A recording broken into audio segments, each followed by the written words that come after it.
अब हम बात करेंगे, हम लोगों ने प्रोटीन के डाइजेशन की बात कर ली थी, थोड़ी सी बात ज़रा प्रोटीन के बारे में और जान लीजिए। लास्ट टाइम जो थोड़ा सा रह गया था कि हम लोग कहते हैं कि जैसे बच्चों में रेनिन होता है, हम लोगों में रेनिन नहीं होता। तो क्योंकि एक्चुअल में जो मिल्क का जो प्रोटीन होता है वो बच्चों में डाइजेस्ट नहीं हो पाता है, तो उनके केस में क्या करना होता है, उस मिल्क को ना कर्ड फॉर्म में कन्वर्ट करना होता है। इसको बोलते हैं कर्डलिंग ऑफ मिल्क। और वो कराने के लिए उनको क्या चाहिए, रेनिन चाहिए। याद है, कैसिन से पैराकैसिन, फिर कैल्शियम से क्या बन जाए, कैल्शियम पैराकैसिनेट, जो कर्डलिंग होता है। आपको पता है दूध और दही में से पेट में ज़्यादा देर तक कौन टिकता है? दही टिकती है, दूध नहीं टिकता। तो उस केस में क्या होता है, बच्चे का मेन डाइट क्या है, ओनली मिल्क है। अब बच्चे को सिर्फ ओनली मिल्क मिल रहा है, अब उस मिल्क में जो प्रोटीन है उसको डाइजेस्ट करना है, उसके लिए बॉडी को चाहिए 4 से लेकर 5 घंटे का समय चाहिए भैया। हम प्रोटीन सॉलिड डाइट से भी ले सकते हैं, सॉलिड डाइट हमारे पेट में रुकेगा कुछ घंटे तक, लेकिन बच्चा सिर्फ लिक्विड डाइट पे रहता है, कौन सा, प्रोटीन पे रहता है। तो अब प्रोटीन को रोकना है पेट में, रोके कैसे, वो तो निकल जाएगा, इसलिए उसको कर्डलिंग पहले बच्चे में करवाया जाएगा। उसके बाद फिर वो स्टमक में रुकेगा बहुत लंबे समय तक, फिर जाके उसका प्रोसेस क्या करता है, बॉडी स्टार्ट कर लेती है। लेकिन जब हम बड़े होते हैं तो रेनिन का प्रोडक्शन हम लोगों में बंद हो जाता है। बट बड़े होते होते हमारा पैप्सिन इतना सफिशिएंट हो जाता है कि वो अब खुद से ही प्रोटीन, हमारे मिल्क प्रोटीन को डाइजेस्ट करना सीख लेता है। और लेकिन ओल्ड एजेस में जाके देखा जाता है कि ये जो एंजाइम है ये उनके में भी कम होना, मतलब मान के चले किसी में पैप्सिन का सिक्रेशन भी क्या हो गया, कम हो गया, या वो सेल्स वीक हो गए या डिस्ट्रॉय हो गए, उस केस में उनको क्या पैदा होता है, लैक्टोज इंटॉलरेंस। कभी कभी हम लोगों ने एलर्जी की बात नहीं करी, चैप्टर 18 में करेंगे कि एलर्जी हर पर्सन को होती है, किसी न किसी चीज़ से एलर्जी होती है, पता ना लगे वो बात अलग है। तो कई लोगों को लैक्टोज से होती है, अगर लैक्टोज खाएंगे उनकी बॉडी एलर्जिक रिस्पॉन्स जनरेट करती है, तो उनको हमेशा मना होता है कि आप दूध नहीं लेंगे, दूध या दूध का बना कोई प्रोडक्ट भी आप कंज्यूम नहीं करेंगे। तो ये चीज़ रखना कि बच्चों में मिलता है, हम लोगों में नहीं मिलता। अब मैं बात करने वाला हूँ डाइजेशन में, हम बात करेंगे पहले फैट के बारे में। बात करें, फैट ज़्यादा इंपॉर्टेंट है। देखो फैट के डाइजेशन के लिए अगेन हम वही बॉडी पार्ट दिखाएंगे जो हमने दिखाए थे कि कहाँ कहाँ डाइजेस्ट हो सकता है। एक माउथ, एक ईसोफेगस, एक स्टमक और एक स्मॉल इंटेस्टाइन और लार्ज इंटेस्टाइन। एक बात का आप ध्यान रखें कि जैसे अगर आप देखते हैं कि फैट का कोई माउथ में डाइजेशन नहीं होता, हमारे ईसोफेगस में इसका कोई डाइजेशन नहीं होता, स्टमक में भी फैट का कोई डाइजेशन, यानी कि इसका डाइजेशन शुरू कहाँ होता है, स्मॉल इंटेस्टाइन में। आप लेके चलें 4 से लेकर 6 घंटे तक तो कहाँ रहता है, ये स्टमक में ही पड़ा रहेगा। और चर्निंग मूवमेंट या एसिड की हेल्प से, वो एसिड क्या करता है ना, फूड को सॉफ्ट करने का भी काम करता है। एसिड पैप्सिन को एक्टिवेट करेगा, बैक्टीरिया को भी मारेगा अगर प्रेजेंट होगा, दूसरा फूड को सॉफ्ट बनाने का काम करता है ताकि उसको इजीली ब्रेक किया जा सके। अब इसके बाद जब फूड आता है स्मॉल इंटेस्टाइन में, भाई स्मॉल इंटेस्टाइन में आने के बाद मैंने आपसे कहा था 3 लोग छेड़ने आते हैं, कौन कौन से,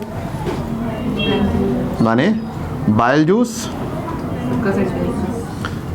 अब वो सक्कस एंटेरिकस, फिर पेनक्रियाटिक जूस और फिर इंटेस्टाइनल, इसको बोलते हैं क्या, सक्कस एंटेरिकस। अब यहाँ पर आप ध्यान देना कि सबसे पहले बाइल जूस आता है। बाइल जूस के अंदर मैंने आपसे कहा था 2 चीज़ें पाई जाती हैं, एक बाइल सॉल्ट और एक बाइल पिगमेंट। बाइल पिगमेंट में जैसे कि हम बात करते हैं बिलिरुबिन एंड बिलिवर्डिन।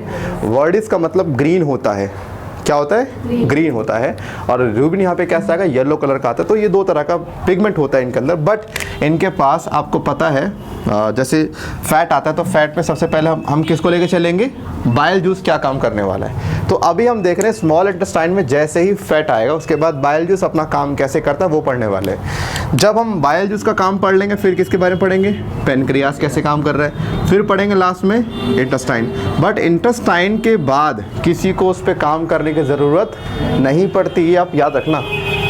इंटेस्टाइन का एंजाइम जब काम करता है तो वो आखिरी स्टेप कर देता है, कहता भाई अब मेरे बाद किसी को आने की ज़रूरत नहीं है, मैं ये काम संभाल लूँगा। तो ऑर्डर में अभी हम पहले पढ़ रहे बाइल जूस क्या काम करेगा। तो आओ समझते हैं इस चीज़ को कि बाइल जूस का फंक्शन क्या होता है ना, फंक्शन ऑफ बाइल जूस। आपको पता है इसको ना एक मान सकते हैं, इसको स्यूडो जूस कह सकते हैं, स्यूडो डाइजेस्टिव जूस माना जा सकता है। आमतौर पे किसी भी जूस की हम बात करते हैं अगर हमारे पूरे डाइजेस्टिव सिस्टम में, उसमें एंजाइम्स होते हैं। ये इकलौता ऐसा जूस है जिसमें कोई एंजाइम नहीं है। अब सवाल ये आता है भाई डाइजेशन, वो भी डाइजेशन में एक ऐसी चीज़ रोल प्ले कर रही है जिसका कोई एंजाइम ही नहीं है। अब लॉजिक ही समझ में नहीं आता। जो डाइजेशन पूरा रन ही एंजाइम के बेस पे करता है, उसमें एक ऐसी चीज़ रोल ले रही है जिसमें एंजाइम ही नहीं है। हम कहते फिर करने क्या रही है? तो हम ये कहते हैं कि जैसे मान के चलिए बाइल जूस करता क्या है, बाइल जूस में बाइल पिगमेंट और बाइल सॉल्ट, एक्चुअली में बाइल सॉल्ट बड़ा मेन काम करते हैं, याद है? सोडियम ग्लाइकोकोलेट और सोडियम ट्रोकोकोलेट और सोडियम याद होगा बाइकार्बोनेट, है ना?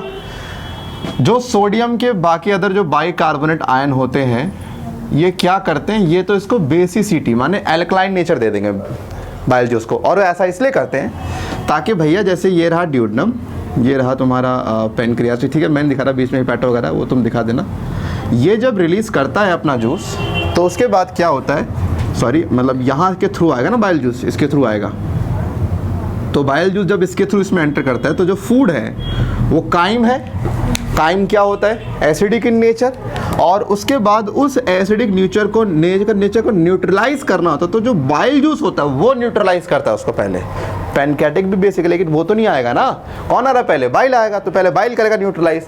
तो बाइल में जो ये प्रेजेंट होता है सोडियम के जो ये कार्बोनेट्स होते हैं, ये क्या करते हैं? इसको आके न्यूट्रलाइज कर देंगे। जितना भी सारा का सारा क्या है, कायम आया है। न्यूट्रलाइज होने के बाद अब बेसिक कंडीशन यहाँ पे बन जाती है। अब सारे के सारे जो भी इसके कॉम्पोनेंट्स है वो अपना काम करते हैं।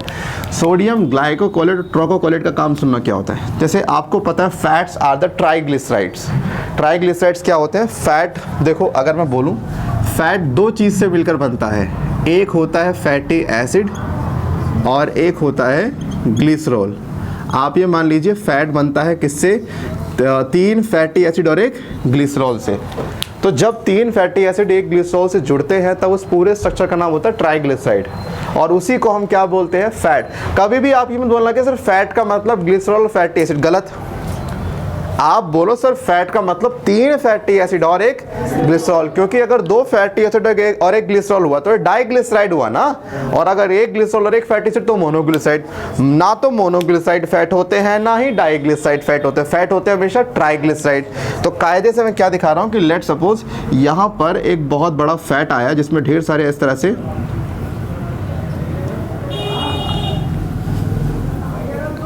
जैसे मान लीजिए this is the triglyceride molecule, fat. और इस फैट के ऊपर कौन लग जाते हैं? ये तुम्हारे सॉल्ट लग जाते हैं।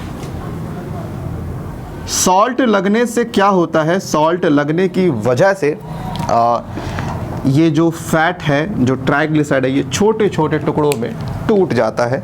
और जब ये छोटे छोटे टुकड़ों में टूट जाएगा, इस चीज़ को हम लोग क्या बोलते हैं? Emulsification of fat. एक मिनट। तो यहाँ पे जो बड़ा सा फैट का मॉलिक्यूल है, इसके ऊपर ये सॉल्ट वगैरह लगे, और सॉल्ट वगैरह लगने की वजह से ये छोटे छोटे मॉलिक्यूल्स में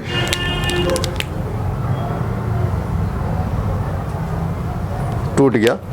इस चीज़ को हम क्या बोलते हैं? This is what we call emulsification of fat. Emulsification of fat का मतलब होता है एक बड़े फैट को, देखो ट्राइग्लिसराइड अभी भी क्या रहेगा? ट्राइग्लिसराइड माने फैट का फैट रहेगा। बस हमने साइज क्या कर दिया? साइज छोटा कर दिया भाई, हमने और कुछ नहीं किया। सर ऐसा क्यों किया? क्योंकि देखो ऐसा है, अभी जो उसके बाद पेनक्रियास का एंजाइम आके काम करेगा, उस पेनक्रियास के पास एक एंजाइम है पेनक्रियाटिक लाइपेज।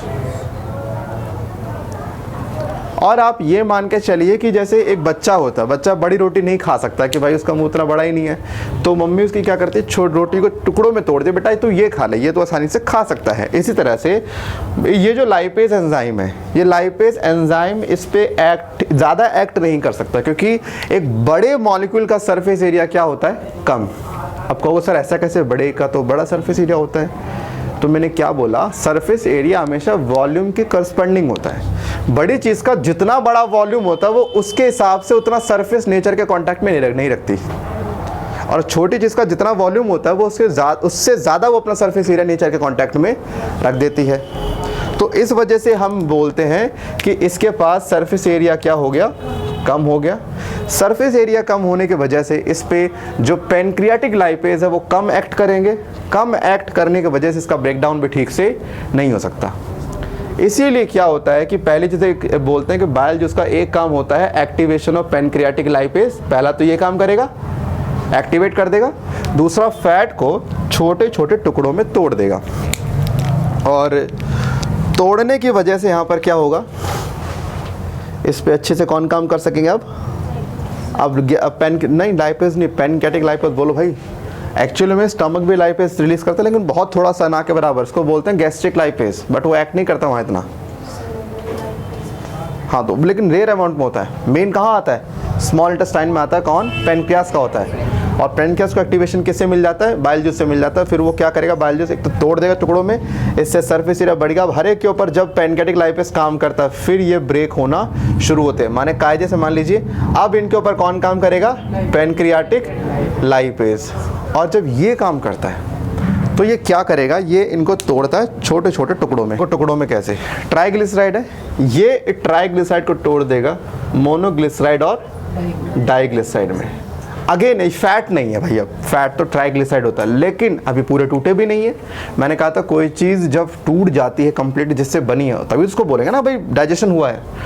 तो अब देखो, बाइल जूस का काम डन हो गया, पेनक्रियाटिक जूस का काम डन हो गया। अब किसकी बारी आई, इंटेस्टाइनल जूस। अब इंटेस्टाइन का यहाँ पर आता है इंटेस्टाइनल लाइपेज। तो मैं कहता हूँ लाइपेज मत बोलो, नाम बताओ किसका आ रहा है। और ये फिर क्या करता है, इसको चेंज करता है फैटी एसिड और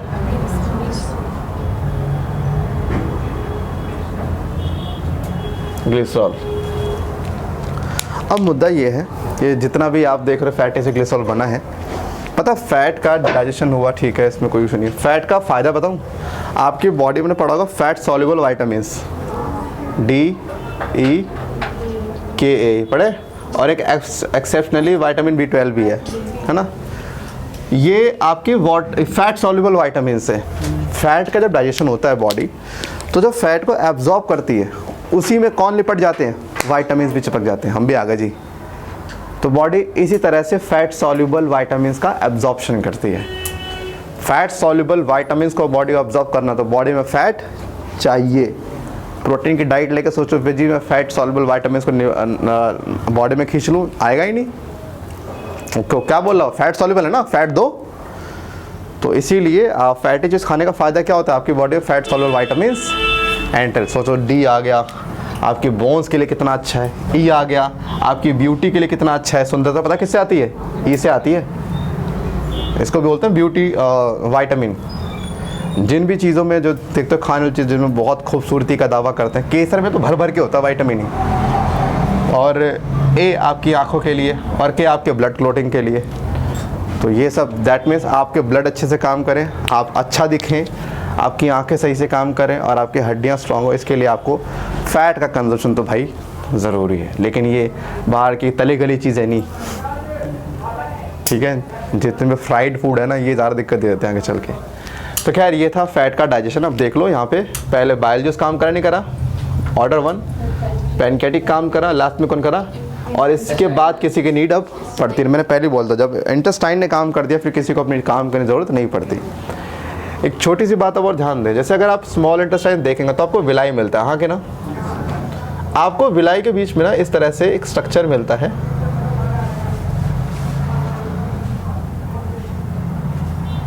ऐसे। ये जो बीच में आपको जगह मिल रही है क्रिप्ट्स ऑफ लिबरकुन है। क्या चीज़ ये तो विलाई हम जानते ही हैं। कभी भी स्मॉल इंटेस्टाइन जब अपना जूस रिलीज करता है, इंटेस्टाइनल जूस, वो हमेशा कहाँ निकलता है, इसी क्रिप्ट्स ऑफ लिबरकुन के अंदर। पूछा क्या, बताइए जी, इंटेस्टाइनल जूस कहाँ रिलीज होता है, बोलना क्रिप्ट्स ऑफ लिबरकुन। जो विलाई में फिंगर लाइक प्रोजेक्शन होता है, जो बीच में नीचे गड्ढा होता है ना, अंदर गड्ढा, ये वाला गड्ढा, इसको क्या बोलते हैं, क्रिप्ट्स ऑफ लिबरकुन। इसमें आता सारा का सारा जूस। फिर यहाँ से निकल के फिर अपना एक्शन स्टार्ट। कभी टिप से नहीं निकलेगा, कहाँ से निकलेगा, यहाँ से। टिप तो सिर्फ एब्जॉर्प्शन के लिए भाई, ये काट दोगे तो कुछ नहीं पड़ेगा, जूस तो निकलेगा, लेकिन बस इसको काट दिया तो एब्जॉर्प्शन रुक जाएगा बस। तो एब्जॉर्प्शन के लिए कौन आते हैं, विलाई आते हैं। तो पूछें कभी क्रिप्ट्स ऑफ लिबरकुन क्या होता है, समझा देना।